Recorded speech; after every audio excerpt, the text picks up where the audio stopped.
សំណាងបានជួបរូបស្រីអូនល្អអេតបីចំបីខេតកំពង់ចាំឈោក្រោមផ្ទះអូនច្រកភ្លៀងលួចស្ដាប់សំឡេងមុំច្រៀងសំនៀងផ្ញើតាមវាតាភ្លៀងអើយកុំរាំងខែងរូបខ្ញុំទៅរហូតយប់ជ្រៅនៅស្ដាប់សំនៀងខ្លោចសាជីវិតកំព្រាឥតមេបាចំបុយកំសត់ឯកាតាបានរណាជួយស្រីមានស្នេហ៍ឈប់ព្រួយណាអូនស្រីស្ងួនរៀមបងសូមជាប់និស្ស័យ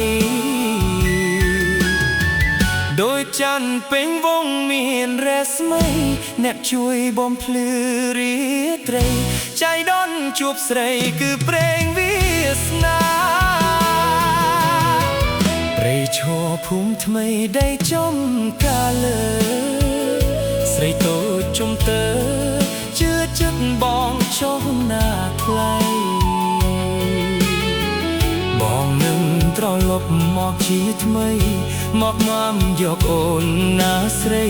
ស្មោះស្ម័គ្រមេត្រីបានសុខសាន្តអើយ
និស្ស័យ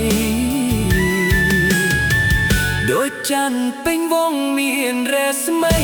អ្នកជួយបំភ្លឺរាត្រីចៃដន្យជួបស្រីគឺព្រេងវាសនា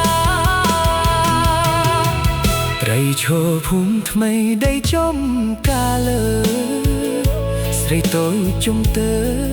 ជឿចិត្តបងចុះណាថ្លៃបងនឹងត្រឡប់មកជាថ្មីមកនាំយកអូនណាស្រី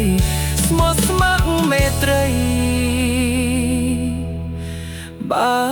នសុខសាន្តអើយ